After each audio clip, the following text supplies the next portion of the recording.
కాదండి, మరీ అంత స్పైసీగా కాదు, అలా అని చెప్పేసి మరీ అంత లో స్పైసీగా కాదు, మీడియంగా చాలా టేస్టీగా యమ్మీ యమ్మీగా చికెన్ బిర్యానీ తినాలంటే ఇది ఒక్కటే మంచి ప్లేస్ అనమాట.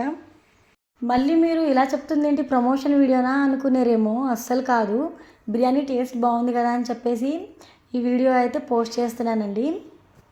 నేను మా ఆయన చికెన్ బిర్యానీ తిందామని చెప్పేసి గంగూర్లో ఉన్న చిల్లీస్ రెస్టారెంట్లో అయితే చికెన్ బిర్యానీ అయితే ఆర్డర్ చెప్పేశాం. చక్కగా చికెన్ బిర్యానీ ఒక 10 నిమిషాల్లో తీసుకొచ్చేసారు. చూడ్డానికి చాలా ఎమ్మి ఎమ్మిగా కనిపిస్తుంది కదా, టేస్ట్ కూడా అంతే బాగుందండి. ఇందులోకి మనకి వీళ్ళు చికెన్ కర్రీ ఇస్తారు.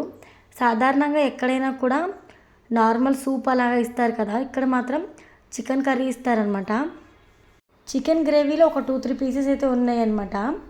ఇక్కడ నేను లెమన్ పిండేసుకున్నాను బిర్యానీలోకి. ఆనియన్స్ చూసారు కదా, ఆనియన్స్ కూడా పెట్టేసి అలానే గ్రేవీ అయితే వేసేసుకొని చికెన్ పీస్తో ట్రై చేద్దామని చూస్తున్నాను. నేను చిల్లీస్ రెస్టారెంట్లో అంతకుముందు ఒక 2-3 సార్లు కూడా తిన్నాను, చాలా బాగుంది. మళ్ళీ ఇప్పుడు తింటే టేస్ట్ ఏమైనా డిఫరెంట్ ఉంటుందేమో అనుకున్నాను. ఎప్పుడు తిన్నా కూడా సేమ్ అదే టేస్ట్ అయితే ఉందండి. మనం చూడొచ్చు బిర్యానీలోకి గ్రేవీ ఇచ్చారు కదా, చికెన్ గ్రేవీ, అలానే సాంబార్ ఇచ్చారు, అలానే రైతా ఇచ్చారు. ఇక్కడ మా ఆయన చూస్తున్నారా ఎంత స్టైల్గా తింటున్నాడో. ఇంట్లో మాత్రం అలా తినడనమాట, చాలా ఫాస్ట్గా తినేస్తాడు ఇంట్లో అయితే. ఇక్కడేంటో చాలా నిదానంగా తింటున్నాడు. రీజన్ ఏంటి అంటే వీడియో తీస్తున్నాను కదా, అందుకే అయి ఉండొచ్చు. నాకెందుకో కానీ చికెన్ బిర్యానీ అంటే ఇలానే ఉండాలి అని అనిపించేసింది.